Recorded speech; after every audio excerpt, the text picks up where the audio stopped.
Vous m'entendez bien? Donc, bonjour à tous. Donc, nous sommes réunis ce matin pour la deuxième émission qui est donc les techs du Beauty Fab pour Cosmetic Valley, notamment pour le Beauty Hub et pour sa partie que l'on appelle le Beauty Fab. Donc, je vais un petit peu vous réexpliquer le Beauty Hub dans son entièreté et la partie Beauty Fab. Et puis, je vais présenter aussi Bintou. Donc, Bintou, je te laisse te présenter. Bintou Samassa. Oui, bonjour à tous. Je suis Bintou Samassa et je suis chargée de mission Beauty Fab au Beauty Hub. Voilà, donc je m'occupe d'organiser les démonstrations, les webinaires, les techs du Beauty Fab et voilà.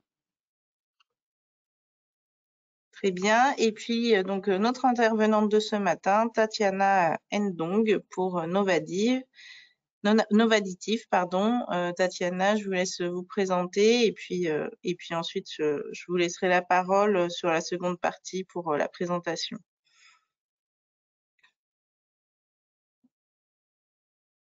Alors, Tatiana, on vous entend pas, je crois. Alors, je vous entends pas très bien. En fait, je vous entends pas. Ah, allez-y, là, on vous entend.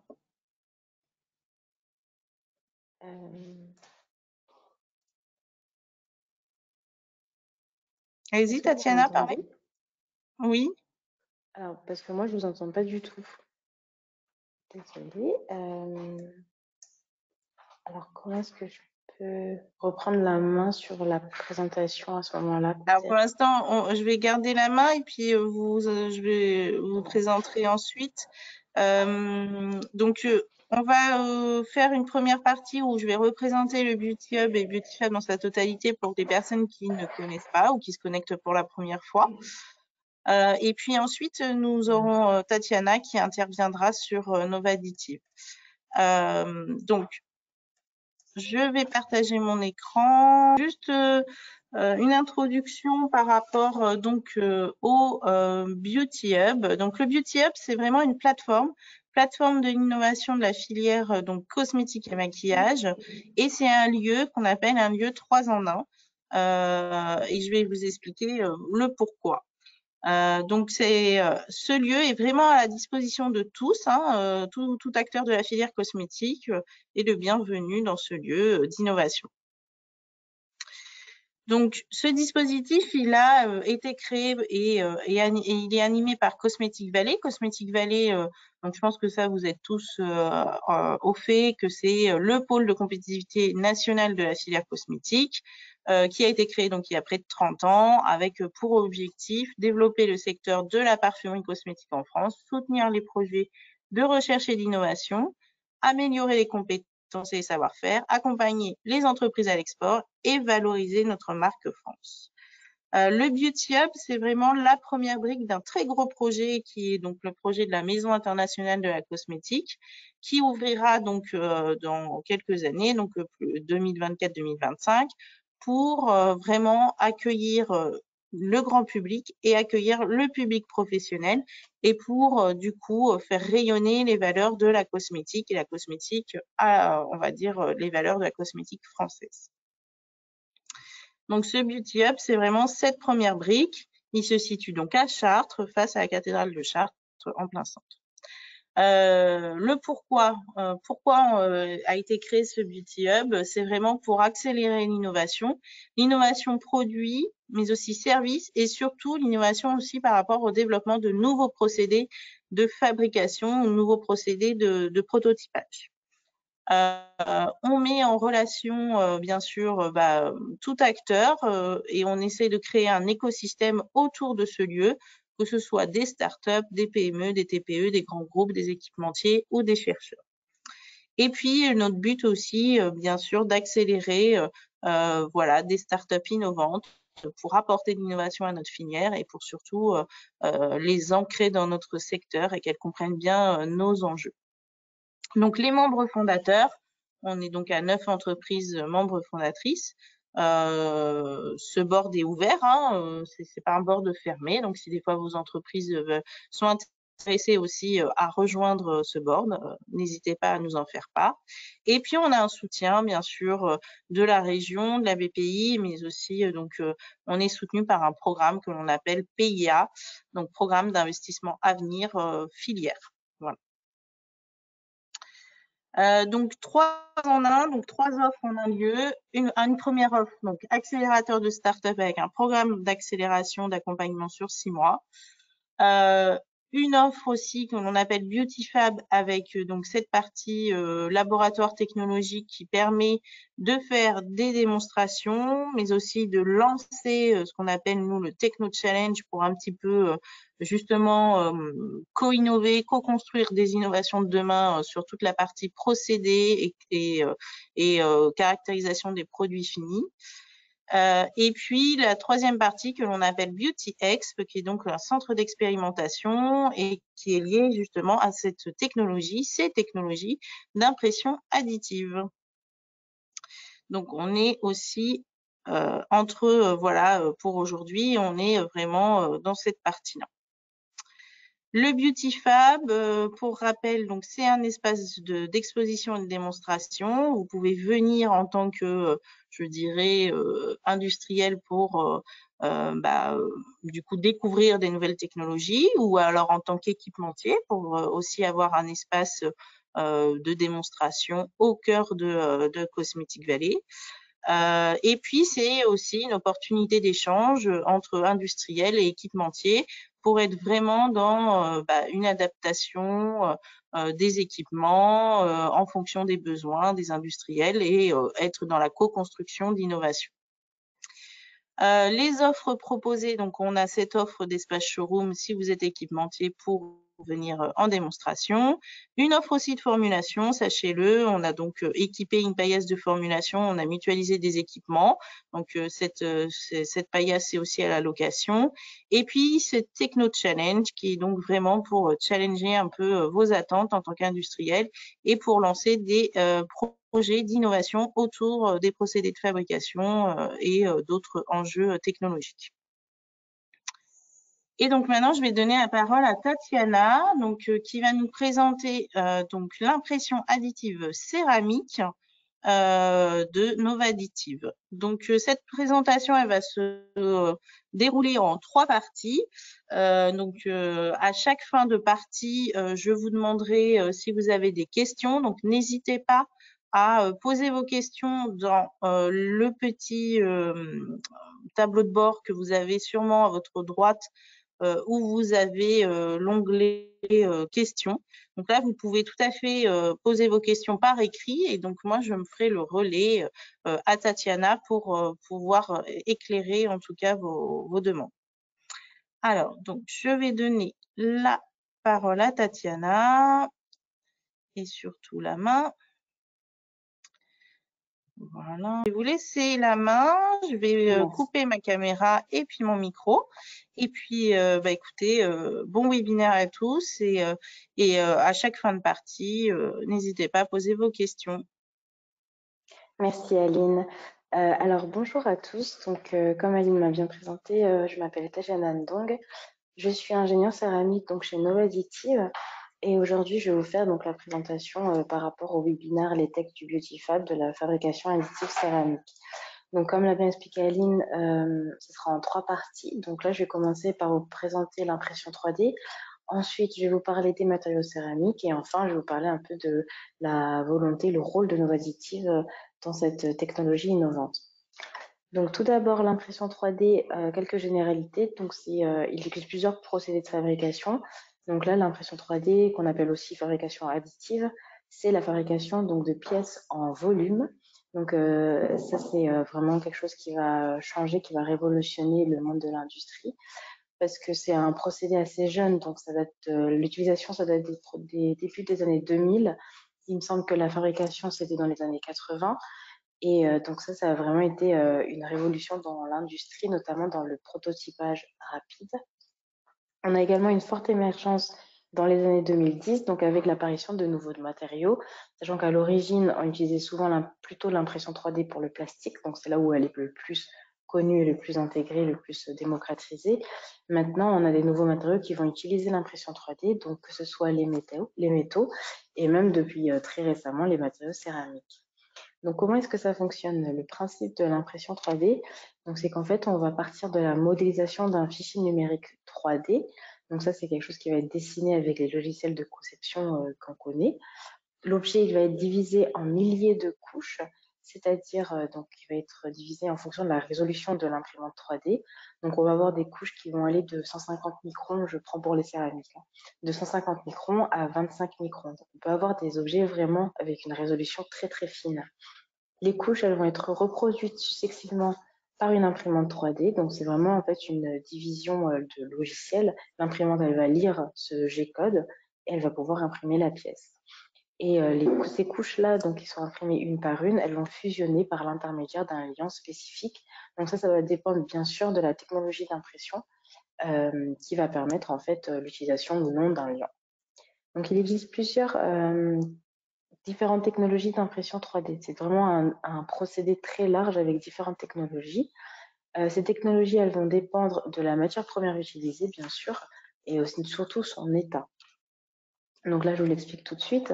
Donc, on va avoir la première technologie qui va être la FDM-FFF, donc Fuse Deposition Filament Modeling.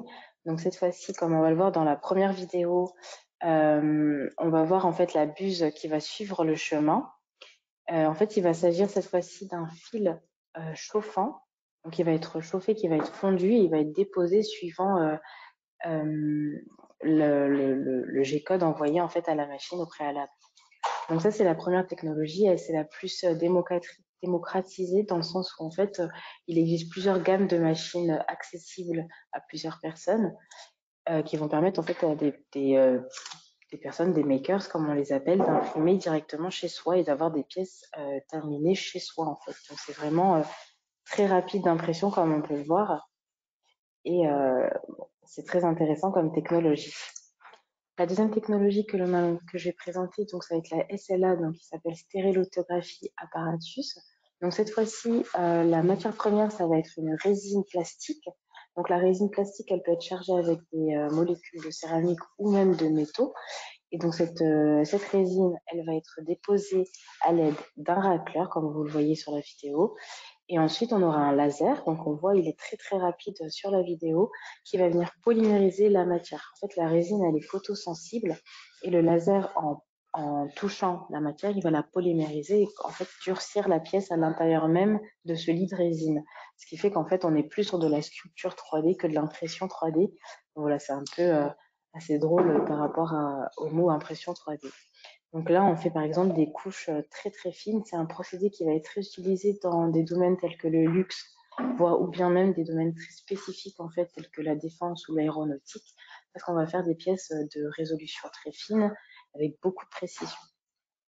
La troisième technologie que je vais vous présenter ensuite, ça s'appelle la LDM, donc c'est Liquid Deposition Modeling. Donc cette fois-ci, ça ressemble à peu près au principe de la FFF, sauf qu'on va utiliser en fait cette fois-ci de la pâte plastique, donc de la pâte céramique, avec un liant qui va être cette fois-ci de l'eau. Donc c'est à peu près la même idée. En fait, on aura de la pâte qui va passer par une buse d'extrusion. Donc là, c'est ce qu'on voit sur la vidéo. En fait, c'est à peu près la même idée avec une buse en fait de la FFF. Donc ça permet de faire des pièces qui vont être plus dans des matières silicatées, c'est-à-dire des matières qui vont être avec de l'eau, telles que la porcelaine, le grès, la faïence. Voilà.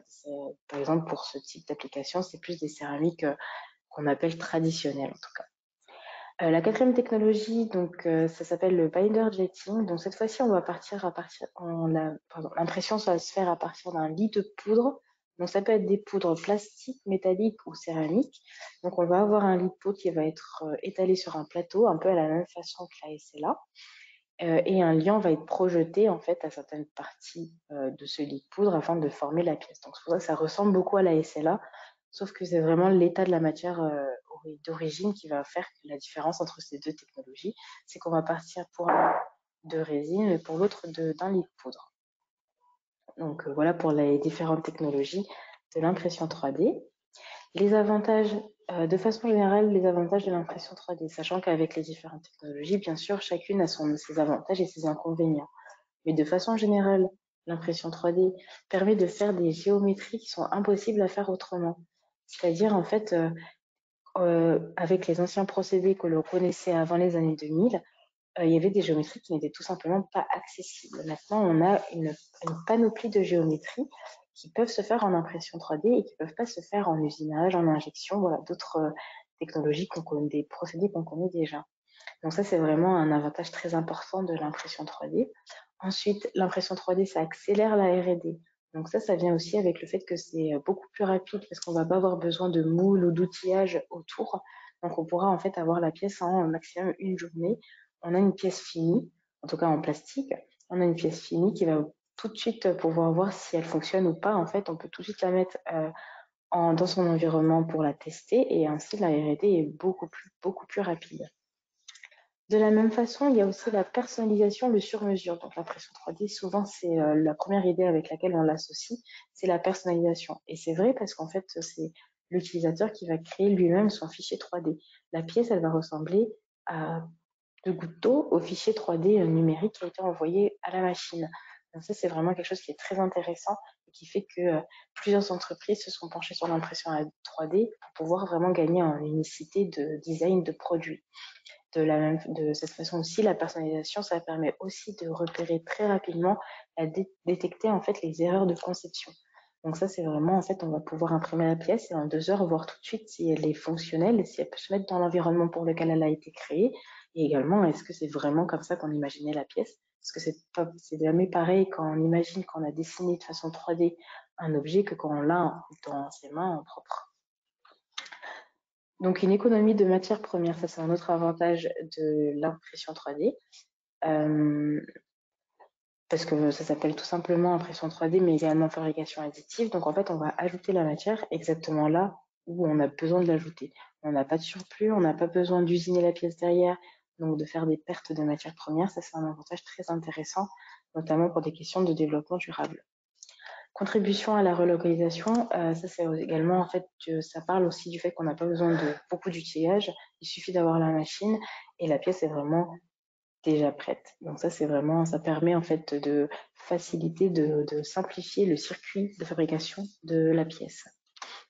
Et un grand nombre de matières exploitables. Donc ça, c'est vraiment un point très intéressant de l'impression 3D, c'est qu'au fur et à mesure de son utilisation, la panoplie de matières qui peuvent être utilisables avec l'impression 3D, elle s'est étendue, elle s'est élargie de façon à ce que presque maintenant tous les domaines peuvent utiliser de l'impression 3D.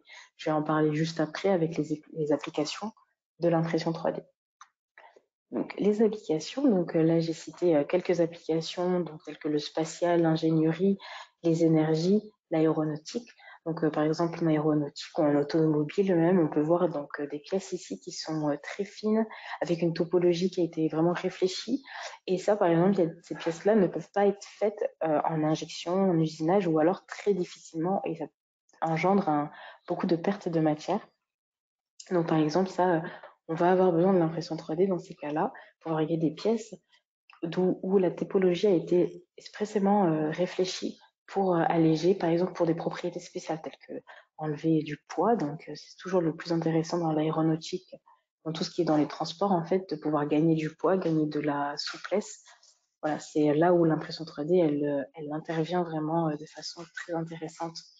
Notamment les électroniques de puissance, on a des imprimantes de circuits électriques. Donc ça permet en fait d'avoir des circuits électriques qui sont vraiment très fins, très précis, et ainsi qui vont pouvoir éviter les pertes de matière, les pertes de chaleur, d'électricité, bon, voilà, tout ce qui touche à ce domaine-là.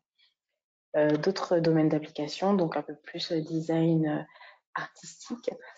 Donc on va avoir l'architecture, bien sûr. Maintenant, on a même des maisons qui sont imprimées qui sont faites en impression 3D, donc avec une énorme imprimante de ciment. Donc ça marche avec de la LDM en fait, tout simplement. Donc c'est vraiment de l'extrusion de pâte. L'impression 3D, elle touche aussi dans des domaines totalement inédits tels que la cuisine. On imprime de la nourriture et surtout le biomédical, ce qui peut être très intéressant. On imprime des prothèses, on imprime des plâtres, on imprime vraiment des choses qui vont de notre corps. Et bien sûr, la cosmétique, on va imprimer des packaging, c'est surtout pour du prototypage, en fait, de premier temps. Voilà. Donc, quelques applications de l'impression 3D qui sont vraiment diverses et variées. Je vais m'arrêter à ce stade-là pour la première partie. et vous demander si vous avez, s'il y a des questions, par exemple, sur l'impression 3D en général. Merci Tatiana. Eh bien, du coup, si vous avez des questions, n'hésitez pas à poser les questions dans la partie du tableau de bord du webinaire. Donc, peut-être qu'une première question. Alors, on a parlé des applications en cosmétique très brièvement sur le packaging. Est-ce qu'il y aurait d'autres applications en cosmétique sur l'impression 3D? Alors, c'est vrai qu'au niveau de la cosmétique, donc c'est souvent, pour l'impression 3D notamment, ça va être plus dans le packaging, c'est-à-dire vraiment, comme je disais avant, c'est les détections des erreurs de conception. Donc, quand on a une idée, par exemple, d'un bouchon d'un flacon de parfum, d'un contenant de parfum, de crème, on va passer par l'impression 3D, voir ce que ça donne tout de suite en concret, en fait, et ensuite pouvoir faire des séries ou préparer en fait les grosses séries. Donc ça, c'est vraiment la grande utilité de l'impression 3D dans le monde de la cosmétique. Après, bien sûr, on a beaucoup de fabrication d'outillage assez spécifiques. Je pense par exemple lors de la fabrication de certaines crèmes, certains liquides, on a parfois besoin de filtration, de filtres assez spécifiques.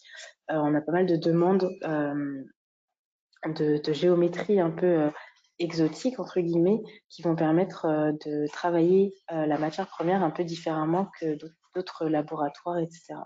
Donc ça, c'est vrai que l'impression 3D, elle est surtout utilisée en fait pour la variabilité et comment dire, la liberté de conception pour des packaging. D'accord, très bien. Donc, sur le packaging, mais aussi sur des solutions qui peuvent être techniques sur, par exemple, la production des produits finis ou la filtration, etc. Ok. C'est ça. Alors, après, on a une question un peu technique. Donc, à combien maximum chauffe la matière dans ces différentes solutions d'impression additive? Bien sûr, c'est une très bonne question. Ça va dépendre de, je vais vous remettre la slide. Ça va dépendre, bien sûr, excusez-moi, de la technologie qui va être utilisée. Donc, par exemple, avec la Fuse Deposition Modeling, cette fois-ci, ça va, en général, comme on part sur une base plastique quand même, donc une base polymère, on va chauffer à environ une centaine à une 200 de 100 à 200 degrés en fait la matière première pour qu'elle puisse fondre et passer dans la buse et ainsi être extrudée. Les autres technologies que j'ai présentées, donc la SLA et la LDM, il n'y a pas de chauffe, il y a pas de la matière elle n'est pas chauffée en fait, c'est vraiment elle est juste assez liquide déjà de façon originale pour pouvoir s'extruder. La SLA, si on part de résine, donc qui est aussi assez visqueuse, on va pas appliquer de chaleur. La seule chaleur qui va être appliquée, ça va être le laser quand il va venir polymériser la matière. Mais je pourrais pas vous dire là tout de suite la température de ce laser, sachant que j'évite de me mettre, d'être exposée à cette lumière-là. Pour répondre à la question, on chauffe la matière première essentiellement avec le procédé FDM et FFF. D'accord. Très bien. Bah, merci. Bah, écoutez, Tatiana, je crois qu'il n'y a pas d'autres. Ah, attendez. Du coup, là, oula, ça arrive. Pardon. Existe-t-il des matières aussi transparentes que le verre une fois la matière chauffée? Donc, est-ce qu'on garde, par exemple, une transparence sur une matière que l'on pourrait utiliser en impression additive? D'accord. Alors, bien sûr. Donc, le verre, pour la petite information, c'est considéré comme un matériau céramique. Donc, ça, c'est assez inédit. Puis, en général, les gens ne le savent pas. Le verre, en fait, du fait que ce soit parce que c'est un minéral, en fait, qui a été chauffé à une très haute température. Donc, c'est associé au matériau céramique. Et ensuite, si on a des choses aussi transparentes que le verre, a priori non, parce que c'est vraiment connu pour cette transparence-là, c'est vraiment son point fort à ce matériau-là. On va avoir des résines plastiques telles que le nylon, il me semble, qui vont être très transparentes, chauffées et puis imprimées en 3D. La céramique, les autres céramiques qu'on va avoir, donc par exemple celle qui est très connue, la porcelaine, on n'appelle pas ça de la transparence, on appelle ça de la translucidité. Donc ça, c'est quelque chose qui peut être intéressant dans le packaging. C'est vrai que ça va être avec un jeu de lumière, donc c'est-à-dire il faut l'exposer à une plus forte lumière que le verre, bien sûr. On ne va pas avoir de transparence, quelque chose aussi transparent que le verre. Ça, c'est sûr que non. Les céramiques, par contre, gardent une translucidité, ce qui est un peu différent des autres céramiques que le verre. J'espère avoir répondu à la question, en tout cas. Très bien.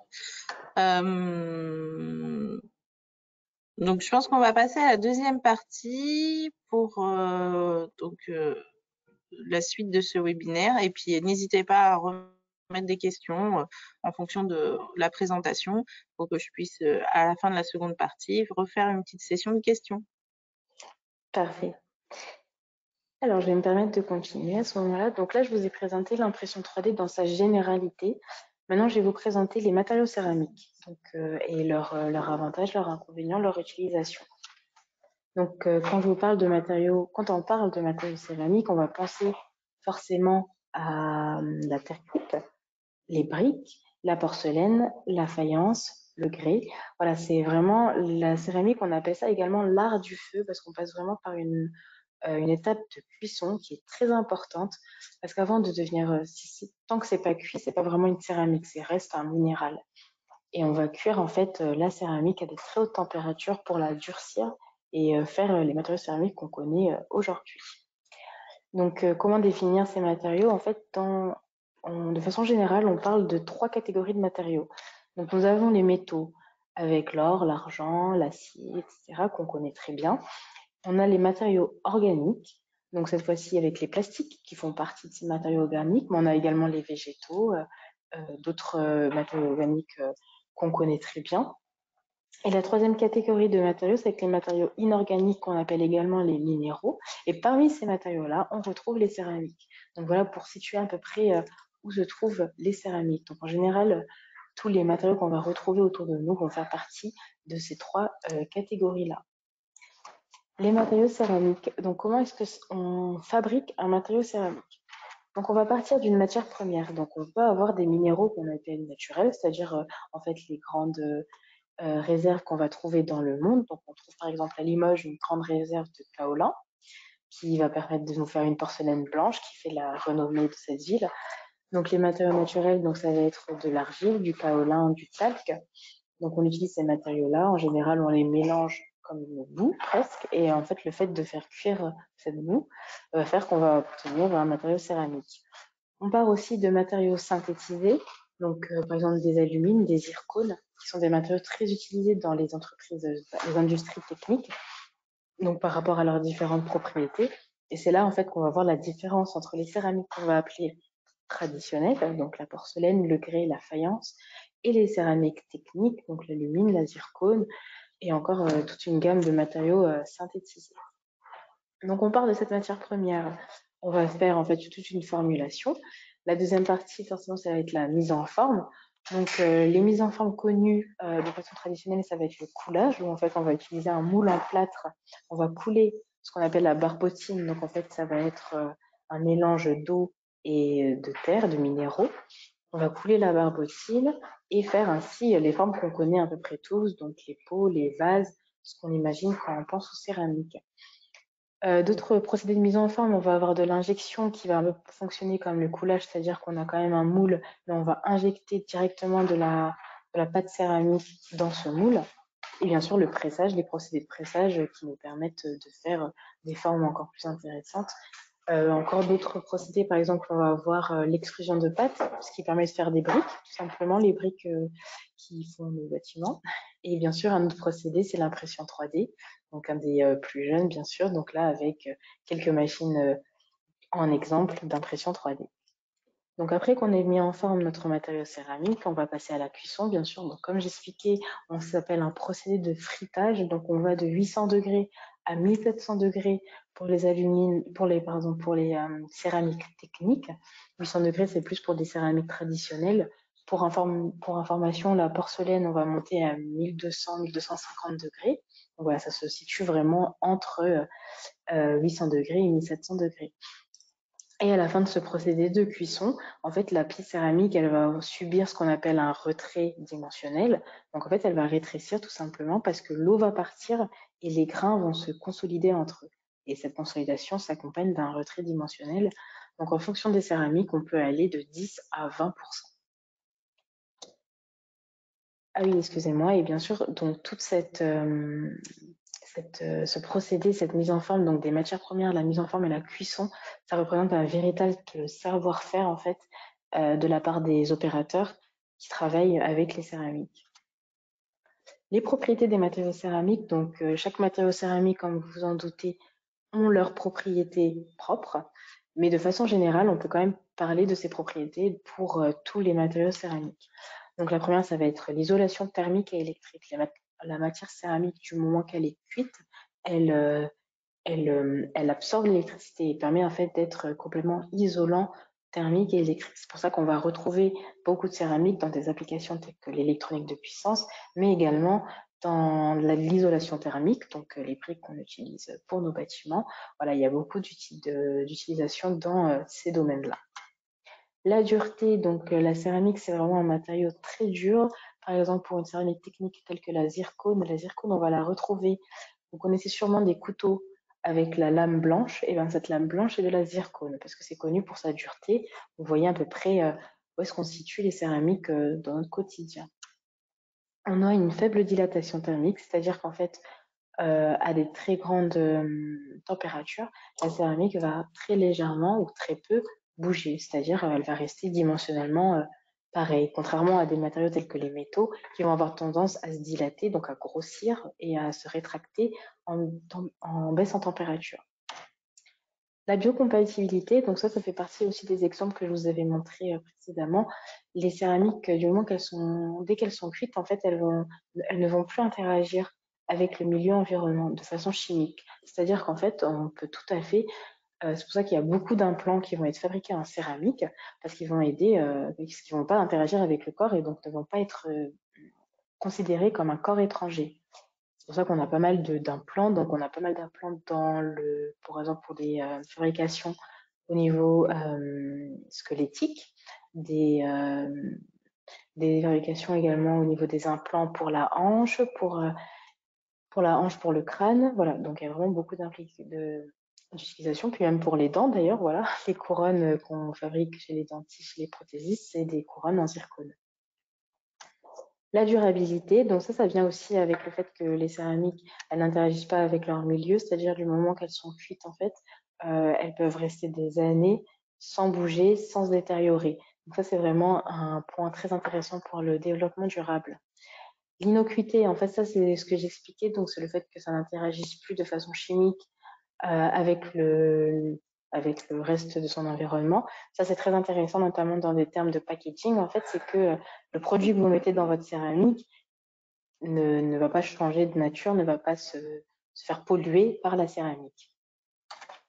Et enfin, l'aspect, donc c'est-à-dire la coloration, le polissage et la translucidité. Donc ça, c'est vraiment des points très intéressants dans les domaines du luxe. La céramique est très appréciée dans le luxe parce qu'en fait, on a vraiment un toucher un peu chaud, très différent du métal. On a beaucoup de possibilités de colorer la céramique, que ce soit en masse ou la colorer via l'extérieur avec ce que vous connaissez sûrement, les émaux, pardon, donc l'émaillage. On peut également avoir des touchés différents par rapport aux céramiques en fonction des post-traitements qu'on peut appliquer. Donc, par exemple, du polissage, la céramique, c'est très dur, donc ça peut être poli. Et bien sûr, j'en parlais du coup tout à l'heure avec la transparence, mais on a une vraie translucidité en fonction des matériaux céramiques, bien sûr, mais qui est très intéressante pour des applications dans le luxe, dans l'art, dans le design. Oui, enfin, donc oui, je l'ai déjà dit en fait, mais le toucher, c'est un point très intéressant pour les matériaux céramiques.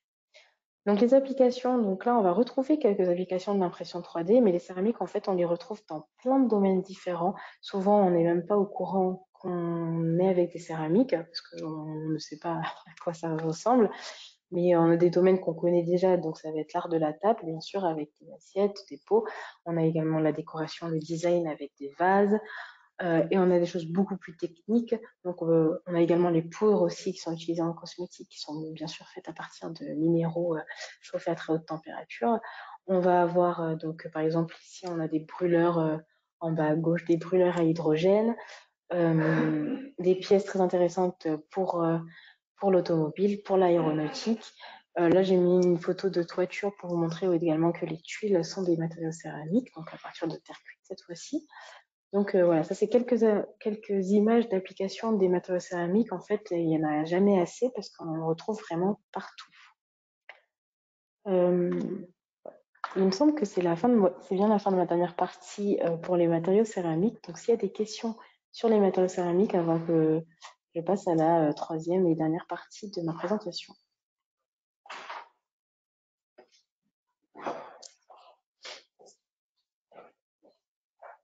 Oui, alors du coup, est-ce qu'il y a quelques questions? Alors, on avait juste une remarque tout à l'heure comme quoi le verre se dépose en forme de boudin et donc la surface est parfois non lisse. Donc, je ne sais pas si ça, voilà, c'était une remarque, je crois, par rapport à la discussion sur le verre et les différents matériaux.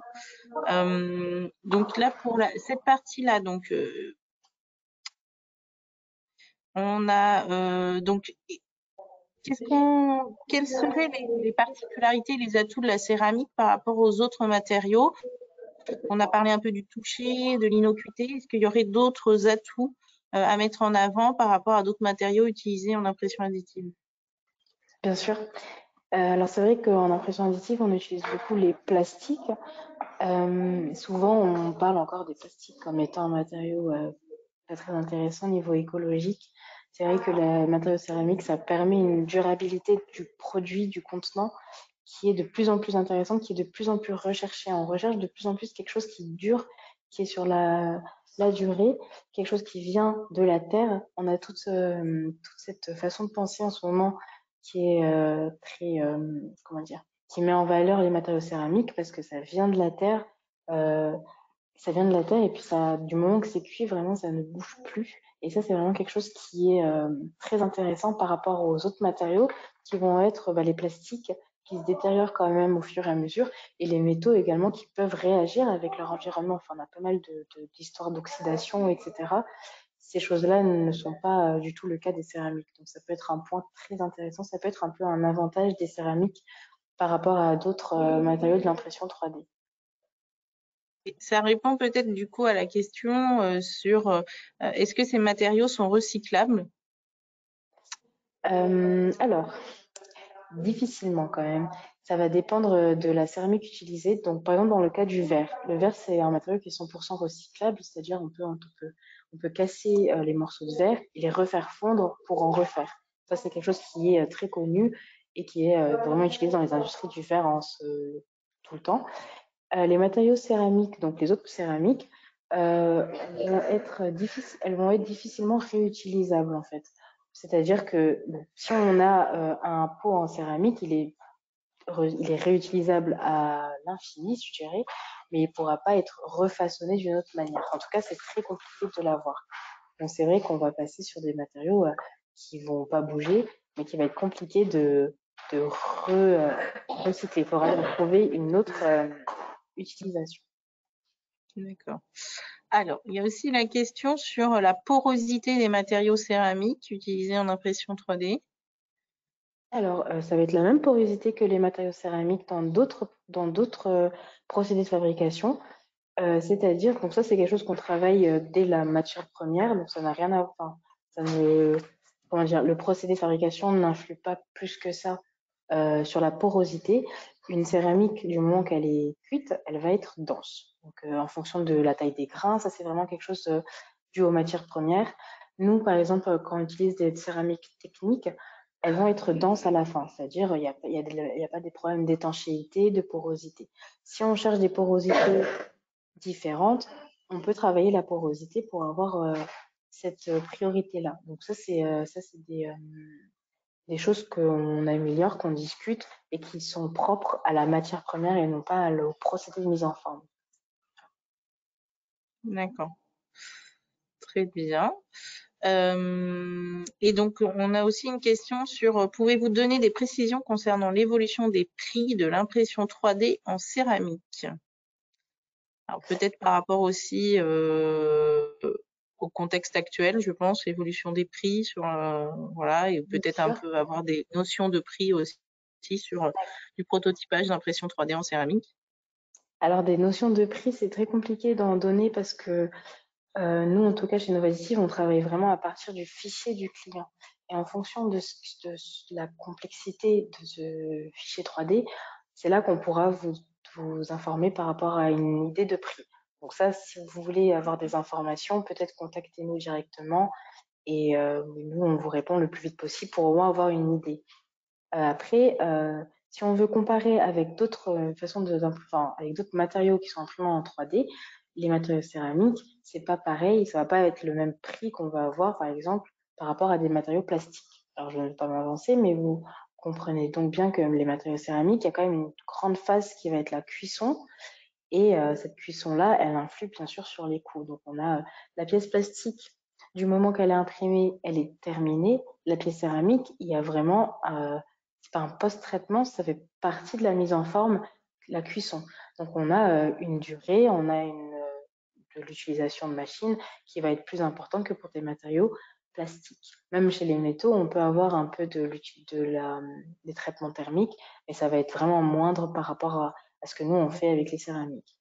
Ensuite, concernant l'évolution du marché par rapport à, j'imagine, la situation actuelle, nous, à titre personnel chez Novazitive, on travaille essentiellement avec des fournisseurs français. Donc, pour l'instant, on n'est pas impacté par les évolutions du marché européen, entre guillemets européen. Donc, nous, nos prix n'ont pas changé. Nos prix, en fait, ne sont pas fixes, en fait, parce qu'ils vont dépendre du projet auquel il est rattaché.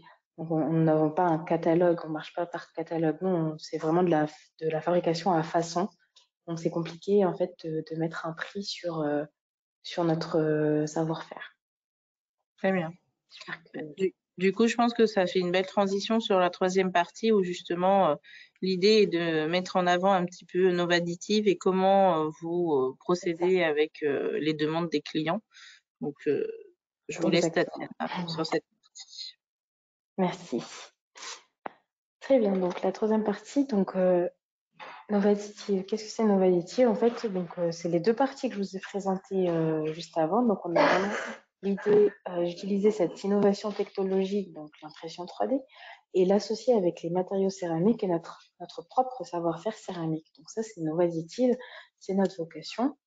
Novazitive, comment est-ce que je décrirais ça? En fait, c'est vraiment, on est le premier centre, en tout cas un très rare centre de production français de pièces céramiques sur mesure en fabrication additive multiprocédés. Donc, en fait, nous, on fabrique à façon, comme je l'expliquais, c'est que c'est vraiment, ça dépend totalement des projets qu'on nous confie. Donc, les objectifs de Novazitive pour nos clients, c'est vraiment de réduire le temps de développement et de mise sur le marché de nouveaux produits. On travaille souvent avec des entreprises qui vont avoir des nouveaux produits et qu'elles veulent voir à quoi ça va ressembler en céramique, parce que c'est toujours très intéressant d'avoir le toucher directement céramique. Donc, ça permet en fait d'avoir le produit fini et de pouvoir fignoler, améliorer, rectifier les erreurs de conception, mais le plus rapidement possible. Et ça ne demande pas la fabrication de moules ou d'outillage qui prennent du temps et qui prennent de l'argent. Nos objectifs également, c'est de répondre aux enjeux d'innovation d'aujourd'hui. Donc ça, je vais les expliciter juste après. Mais c'est vraiment quelque chose qui est important. Novazitive, on se place vraiment dans son mouvement de relocalisation. On est en France, on est basé à Tarbes, excusez-moi, et on a vraiment, donc, dans nos fournisseurs, comme j'expliquais, nos fournisseurs sont français.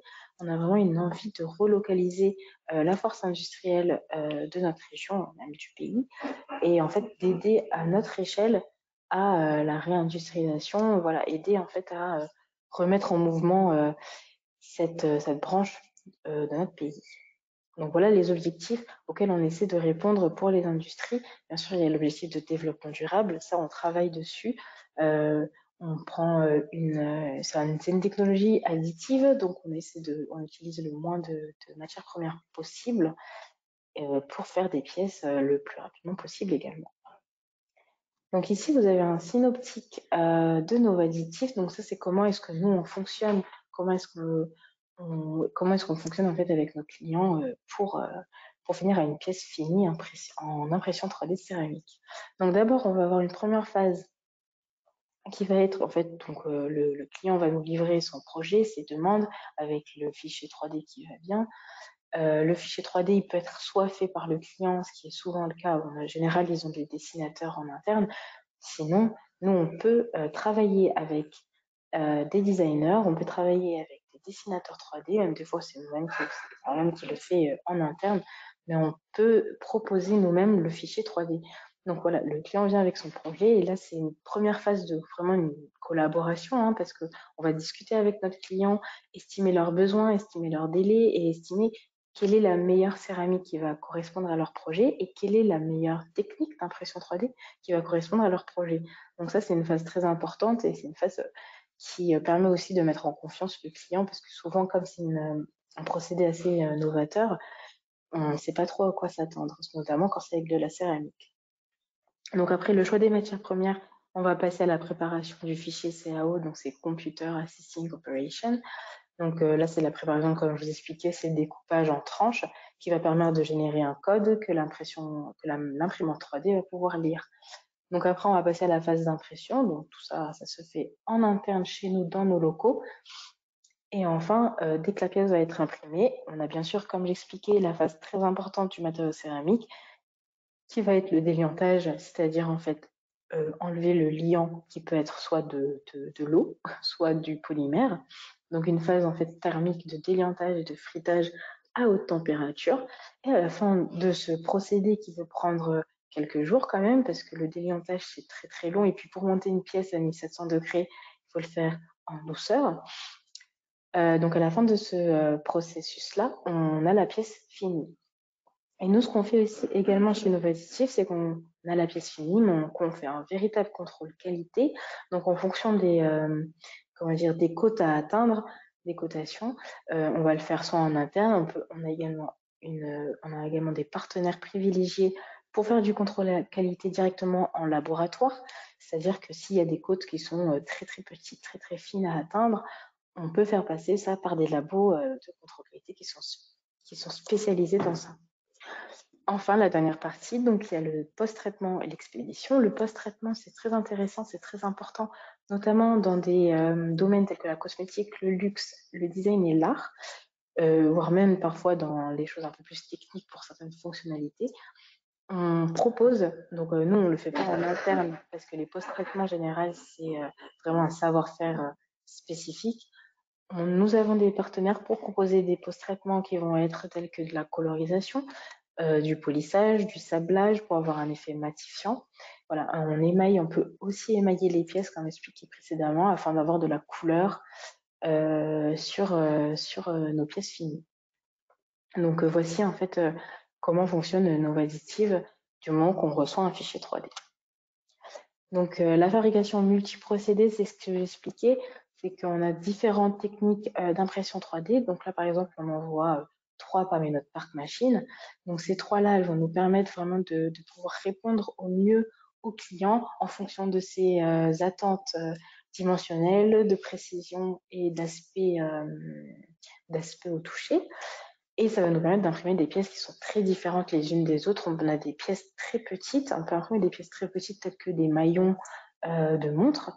On peut imprimer également des pièces beaucoup plus grandes telles que des vases, par exemple pour des personnes, des designers qui nous auront fait des demandes assez spécifiques. Donc voilà pour la fabrication multiprocédé.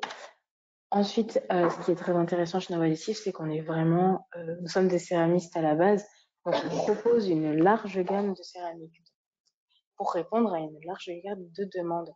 Donc en fonction de vos applications, si par exemple on a besoin d'une pièce qui va monter à 1800 degrés, on aura la céramique ou les céramiques qui pourront répondre à cette demande.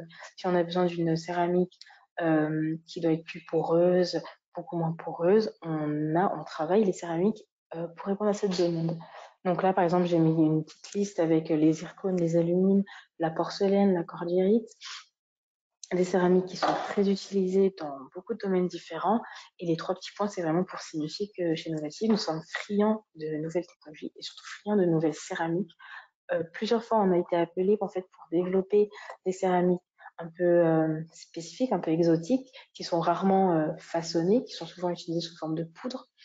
Et donc, on est appelé souvent à aider à la mise en forme de ces céramiques, donc en passant par l'impression 3D, puisqu'on n'utilise pas beaucoup de matière, pour au moins tester ces nouvelles céramiques pour des applications bien spécifiques. Donc là, je vais vous présenter donc les enjeux de l'innovation, ou en tout cas ceux auxquels on essaie de répondre, nous, à notre niveau chez Novadditive. Donc la transition énergétique, donc c'est tout ce qui va toucher à l'hydrogène, tout ce qui va toucher aux piles à combustible, oser le low-tech, voilà, c'est sur ce genre d'objectifs, d'enjeux que les industries, le monde de l'industrie a aujourd'hui. Le développement durable, évidemment. Donc, ce qui est intéressant avec l'impression 3D, c'est qu'elle dépose la matière seulement où c'est nécessaire.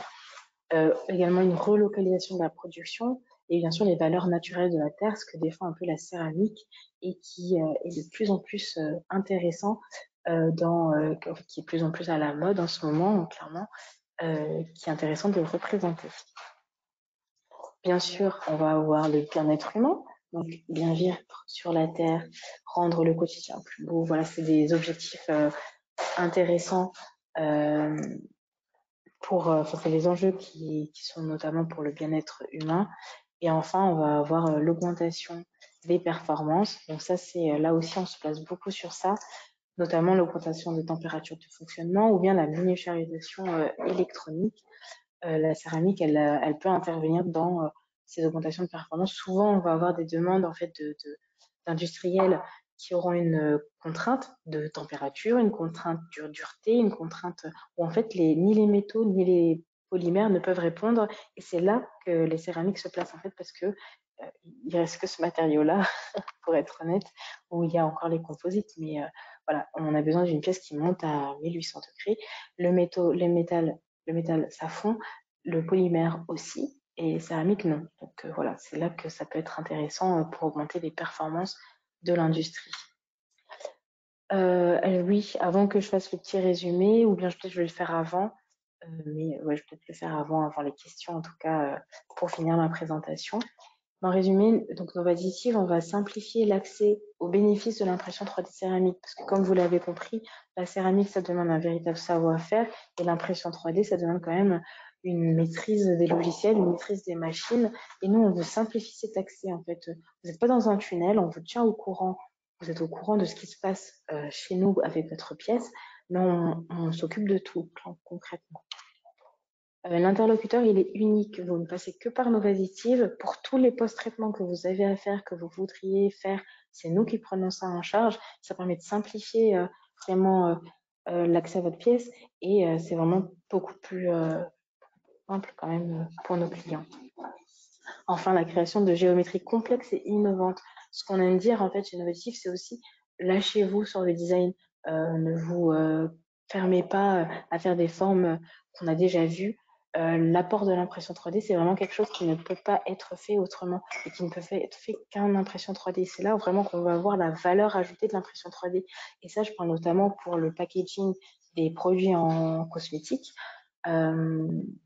C'est vraiment quelque chose qui peut être très intéressant, notamment dans des domaines artistiques tels quels.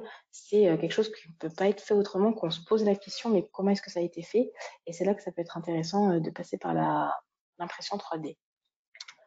Sachant qu'en plus, le fait de faire une géométrie plus complexe, ne complexifie pas la tâche, c'est plutôt la suite, c'est pas plus compliqué pour nous de faire une géométrie complexe. Voilà. La réalisation d'itérations rapides pour accélérer la mise sur le marché de nouveaux concepts. Nous, une impression, ça dure de 2 heures à 1 jour en fonction de la résolution. Mais voilà, on peut faire des pièces très rapidement et vous montrer tout de suite le résultat et que vous ayez tout de suite une idée en fait de à quoi va ressembler votre produit final. Et enfin, Novadditive, nous sommes ouverts aux innovations, aux nouveaux challenges. Et c'est vrai que des domaines tels que la cosmétique, le luxe, l'art, c'est totalement d'autres occupations, d'autres priorités par rapport à des domaines tels que l'aéronautique ou le spatial. Voilà, ça c'est pour résumer ma présentation. Vous avez mes coordonnées en fin de présentation, je pense que c'est dans les documents à passer. Bon, je suis à l'écoute de vos questions. Merci Tatiana. Alors oui, donc j'ai 2 questions. Donc, quelle précision dimensionnelle peut-on espérer sur une pièce unique imprimée 3D en céramique? D'accord. Et quelle répétabilité dimensionnelle peut-on obtenir sur une série de pièces? Tolérance globale. Très bien, très bonne question. Je vais répondre à la première question en spécifiant que la résolution dimensionnelle, elle va venir en fonction de la technologie d'impression utilisée. Forcément, on va avoir des technologies qui vont être plus précises, d'autres beaucoup moins précises. Par exemple, je vais parler de la stéréolithographie qui est très appréciée dans le luxe et dans le spatial, donc on comprend très bien que c'est une raison de dimensionnalité, parce qu'on peut atteindre, en fait, on va être dans le micron. Nous, ce qu'on fait, en fait, c'est qu'en une itération, on peut garantir, en fait, on va garantir de la centaine de microns. Mais bien sûr, nous, on tend à s'améliorer parce que l'impression 3D, c'est pas tant ça qui va nous poser problème pour garder les dimensionnalités. C'est vraiment une spécificité de la céramique. Comme je l'ai dit, on l'a fait monter à 1700 degrés, 1400 degrés. Il va avoir un retrait dimensionnel. Ce retrait, il va également varier avec la géométrie de la pièce. Donc bien sûr, chaque projet, on fait minimum 2 itérations pour voir comment se comporte la pièce dans un premier temps et ajuster, si nécessaire, les coefficients de retrait. Alors, nous, on va grossir la pièce de façon très précise pour qu'elle rétrécisse et ainsi rentrer dans les dimensions souhaitées par le client. Donc, nous, on arrive ce qu'on arrive à faire très facilement sur certaines géométries, tout ça dépend également de la géométrie, on arrive facilement à du 50 microns, du 20 microns pour des cotations qu'on peut avoir, qu'on nous a demandé. Ce qu'on fait également, c'est que quand je parlais de partenariat, souvent on va pouvoir imprimer, en fonction, ça va également dépendre des délais par le client souhaité, on va pouvoir imprimer la pièce en brut d'impression et passer par nos partenaires, des usineurs de précision, pour usiner juste la cote qu'il faut au micron près et répondre ainsi parfaitement à la demande. Donc ça, c'est pour la première question. La deuxième question, la répétabilité, il me semble que c'était ça. Donc par rapport à la répétabilité, ça c'est vraiment un avantage de l'impression 3D, c'est que c'est répétable parce qu'en fait les mouvements sont faits de façon par la machine. Donc c'est vrai qu'en fait, du moment qu'on a ajusté les coefficients de retrait, qu'on maîtrise notre process de cuisson et que c'est bon, c'est validé, on est répétable. On a par exemple, je peux vous parler d'un exemple qu'on a eu, on a eu des maillons de montre où on a fait des trous pour les maillons qui étaient à moins de 1 mm et on était toujours à la même cote pour une quarantaine de maillons. Donc ça, c'est pour une petite série de 40 maillons, mais il n'y aura pas de différence entre une quarantaine de maillons et un millier, une centaine, quelques centaines de maillons. Donc c'est vraiment un avantage de cette technologie, c'est que c'est répétable. En tout cas, c'est ce que nous, on a vu en interne. Donc j'espère avoir répondu aux 2 questions. Oui. Voilà. Et j'ai juste une dernière question, justement, quand vous parliez du retrait dû à la céramique. La question est de se dire, est-ce que ce retrait, il faut qu'on le prenne en compte, nous, en tant que clients, en amont, ou est-ce qu'on vous demande, entre guillemets, le résultat fini et c'est vous qui vous adaptez en fonction, justement, des matériaux utilisés et de la forme géométrique? Alors, c'est nous qui nous adaptons. Ça vient vraiment avec le premier point de mon résumé. On vous simplifie l'accès à votre matière céramique.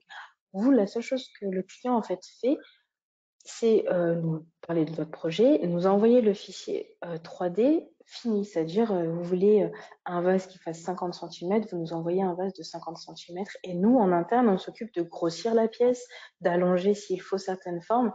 S'il faut modifier s'il faut modifier vraiment le dessin, bon, soit on peut s'en charger, soit vous vous en chargez, mais si c'est grossir, prendre en compte le retrait, c'est vraiment notre savoir-faire et c'est nous qui nous allons nous occuper. Vous ne prenez pas du tout en compte ces aspects-là. Voilà. Ça, c'est nous qui le faisons. Très bien. Donc, moi, j'en ai fini pour la partie questions. Je vous remercie, Tatiana, pour ces explications très claires sur l'impression additive en général et sur particulièrement le savoir-faire de nos additifs en céramique. Donc, pour les participants, sachez que vous avez des documents à télécharger que vous aurez accès. Et puis, je vais laisser Bintou terminer ce webinaire avec quelques informations complémentaires avant de vous laisser et de vous souhaiter une très belle journée. Voilà. Alors, donc, Bintou, je te laisse partager.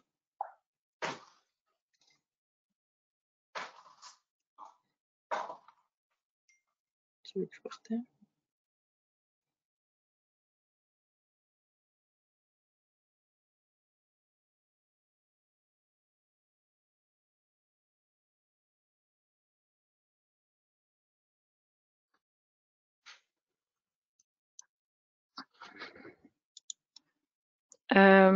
Merci beaucoup Tatiana pour cette présentation sur l'impression 3D en céramique.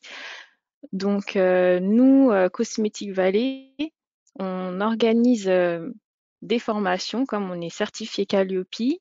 Donc, si vous voulez aller plus loin sur l'impression 3D, on propose une formation qui aura lieu le 23 mai à Orléans et qui durera 7 heures. Et pour aller plus loin, notamment sur les technologies SLA, FDM, SLS pour les poudres.